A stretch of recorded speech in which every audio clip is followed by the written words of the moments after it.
আজি আমাৰ কোকৰাঝাৰ জিলা বিপিএফ দলৰ যিটো দিছপুৰ চলো যাত্ৰা এইটো খুব পজিটিভ আৰু আমি সাকসেছ কৰিব পাৰিছে বুলি আমি ক'ব পাৰোঁ যেহেতু এই ৰেলীত দিছপুৰ চলো যাত্ৰা যিটো ৰেলী ইয়াত সকলো জাতি জনগোষ্ঠী উপস্থিত আছে ৰাজবংশী আছে হিন্দী ভাষী আছে নাথ যোগী আছে সূত্ৰধৰ আছে গাৰো আছে ৰাভা আছে বেংগলী আছে হিন্দী ভাষী আছে সকলো জাতি জনগোষ্ঠী ইয়াত উপস্থিত আছে আৰু আমি এটাই কথা বিপিএফ দলক যোৱা বিটিচি নিৰ্বাচনত যেনেকৈ সকলো ৰাইজে আমাক সহায় কৰি পেলাই চৰকাৰ বনাবলৈ সুবিধা দিছে এই সুবিধা দিয়াৰ কাৰণে আমি বিটিচি বাকী ৰাইজক ধন্যবাদ দিছোঁ সকলো জাতি সকলো শ্ৰেণীৰ ৰাইজক আৰু আগন্তুক যিটো এছেম্বলি ইলেকশ্যন হ'ব এই এছেম্বলি ইলেকশ্যনতো বিটিচি নিৰ্বাচনক আমাক যেনেকৈ সহায় কৰিছে এনেকুৱা ধৰণত আমাক আকৌ সহায় কৰিব বুলি মোৰ এটা বিশ্বাস আত্মবিশ্বাস আছে যেহেতু আমি কৈ আছোঁ যে চৰকাৰ আহক চৰকাৰ অহাৰ পিছত আমি ৰাইজৰ ওচৰত যেনেকৈ প্ৰতিশ্ৰুতি দিছে এই হিচাপত আমি কাম কৰি আছে এতিয়া এই 5 মাহত আৰু কৰিব আৰু অহা 13 তাৰিখ মাৰ্চত ভাৰতৰ প্ৰাইম মিনিষ্টাৰ নৰেন্দ্ৰ মোদী ডাঙৰীয়া আহি আছে নৰেন্দ্ৰ মোদী ডাঙৰীয়া অহা সময়ত যাতে সকলো জাতি জনগোষ্ঠী বা সকলো শ্ৰেণীৰ ৰাইজে আগভাগ লয় তাৰ কাৰণেও মই আহ্বান জনাইছোঁ আৰু আমি কৈছোঁ বিটিচিবাসী ৰাইজক আমি কৈছোঁ আহ্বান জনাইছোঁ ভাৰতৰ প্ৰাইম মিনিষ্টাৰ আহি আছে প্ৰাইম মিনিষ্টাৰ অহা মানে বিটিচিবাসী ৰাইজৰ কাৰণে এটা লাখী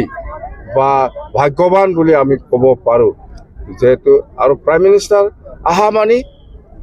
বিটিচিবাসী ৰাইজৰ কাৰণে কিবা এটা লাভালাভ হ'ব আৰু কিবা একটা নিশ্চয় প্ৰাইম মিনিষ্টাৰ ডাঙৰীয়াই ভাল এটা মেছেজ দি যাব বুলি এটা বিশ্বাস আছে সেইকাৰণে মই সকলো শ্ৰেণীৰ ৰাইজক বিটিচিবাসী ৰাইজক হাজাৰ হাজাৰ লাখ লাখ ওলাই আহিবৰ কাৰণে মই অনুৰোধ কৰিছোঁ আৰু আমাৰ টাৰ্গেট আছে 2 লাখ গেডাৰিং আমাৰ টাৰ্গেট আছে নিশ্চয় ইয়াতকৈ বেছি হ'ব আৰু এনে প্ৰাইম মিনিষ্টাৰ অহা মানে ভাল এটা খবৰ লৈ পেলাইহে আহিব ভাল এটা মেছেজ দিবৰ কাৰণেহে আহিব আমাৰ বিটিচিবাসী ৰাইজ আমাৰ কথা হ'ল দিছপুৰত আকৌ NDA চৰকাৰ বনাব লাগে আমি এছুৰেঞ্চ দিছোঁ আমি কথা দিছোঁ 100% দিছপুৰত NDA বিজেপি নেতৃত্বত NDA চৰকাৰ হ'ব ডাঙৰীয়া আহিলে মোৰতো এটাই কথা আমিতো কমে যেহেতু প্ৰাইম মিনিষ্টাৰ ডাঙৰীয়া আহি আছে ভাৰতৰ প্ৰাইম মিনিষ্টাৰ আমি কমে বিটিচিৰ কাৰণে আকৌ ভাল খবৰ দি পেলাই যাবৰ কাৰণে মই অনুৰোধ কৰিমেই নকম মুঠতে আমাৰতো আছে যেনিবা আগত আদৰোৱা হিচাপে আছে ইণ্ডো ভূটান নেশ্যনেল হাইৱে হ'ব লাগে এইবিলাক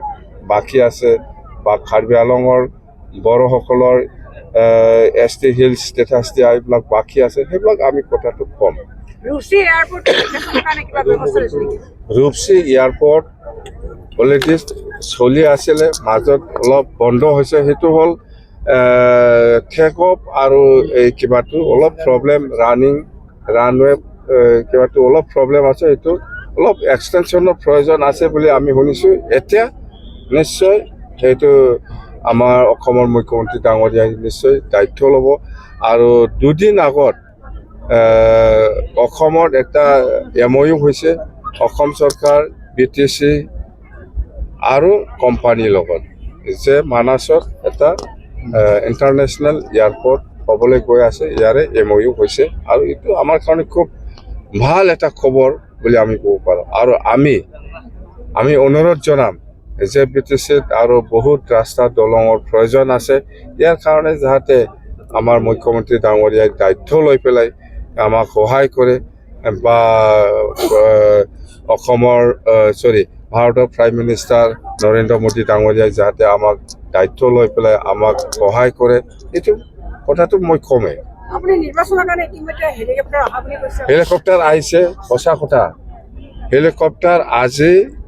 আহি পাব 3-4টা ভিতৰত আহি পাব লাগে মই আজিৰ পৰা বিচৰা নাছিল চিধা কথা মই সঁচা কথা কৈছোঁ যে যেতিয়া ইলেকশ্যনৰ ঘোষণা হ'ব যেনিবা আমি শুনি আছোঁ 15, 16, 17 সেইফালে ঘোষণা হ'ব সেইদিনা পিছত আমি হেলিকপ্টাৰটো ল'ম বুলি। কিন্তু এতিয়া ইহঁতে এডভান্স আহিছে, এডভান্স আহিলে এডভান্সতে পইচা পাব সেইটো নহয়, আমি কৈছোঁ 50% পইচা দিম আমি।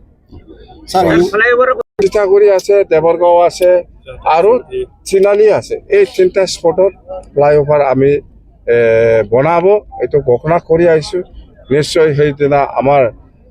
ভাৰতৰ প্ৰাইম মিনিষ্টাৰ নৰেন্দ্ৰ মোদী ডাঙৰে কিবা এটা আমাক মেছেজ দি যাব। আৰু আমাৰ গোসাইগাঁও চাৰিআলি ফ্লাইঅভাৰ আৰু চনকোচ দলং আৰু বেকী নদীৰ দলং, ইণ্ডো ভূটান নেশ্যনেল হাইৱে আৰু বিয়াৰফিল্ড এক্সটেনশ্যন, এইবিলাক বহুত কথা আছে। মুঠতে আমি আলোচনা চলি আছে। মুঠতে আমি সেইবিলাক পেকেজটো নিশ্চয় আমি প্ৰাইম মিনিষ্টাৰ নৰেন্দ্ৰ মোদী ডাঙৰীয়াৰ পৰা আমি এই পেকেজটো আমি নিশ্চয় পাব, এটা পজিটিভ আমি আশা কৰি আছোঁ। স্যাৰ নহয়, আমি এতিয়া BPF বা BJP বা যিমান এলায়েন্স আছে NDA, কোনটো দলে কিমান সঁচাকৈ কিমান চিট পাব, BJP হিচাপে নিজাববীয়া কিমান চিট খেলিব, বা ACP হিচাপে বা UPPL হিচাপে বা কোনোবা যেনিবা গণশক্তি, বহুত দল আছে NDA, কোন দলে কিমান চিট পাব এতিয়ালৈকে ফাইনেল হোৱা নাই। হয়, আমি শুনি আছোঁ, বাতৰিত আমিও দেখিছোঁ যে এনেকুৱা চিট পাব, BPF এনেকুৱা চিট পাব, BJP এনেকুৱা, এইটো ফাইনেল খবৰ নহয়। যেতিয়া ফাইনেল হ'ব মোৰ মুখৰ পৰা আপোনালোকে শুনিব, এইটো বিশ্বাস কৰক। স্যাৰ PMক কি অনুৰোধ জানাবো আপনাকে? NDA আসন এৰি দিয়াটো আপোনালোকে নাই গ্ৰহণ নাই, কৰিব নালাগে। এইটো 15টা আমাৰ কথা নহয়। NDA আজিৰ দিনত NDA হিচাপে BJPয়ে নেতৃত্ব লয়, UPA হিচাপে কংগ্ৰেছে নেতৃত্ব লয়। তো আমি BPF দল হিচাপে আলোচনা কৰি পেলাই আমি BPFৰ কাৰণে কিমান চিট ল'ব পাৰে এইটো আমাৰ কেপাচিটি, UPPলে আলোচনা কৰি পেলাই কিমান চিট ল'ব পাৰে ইহঁতৰ কথা, ইহঁতৰ কেপাচিটি কিমান আছে নাই।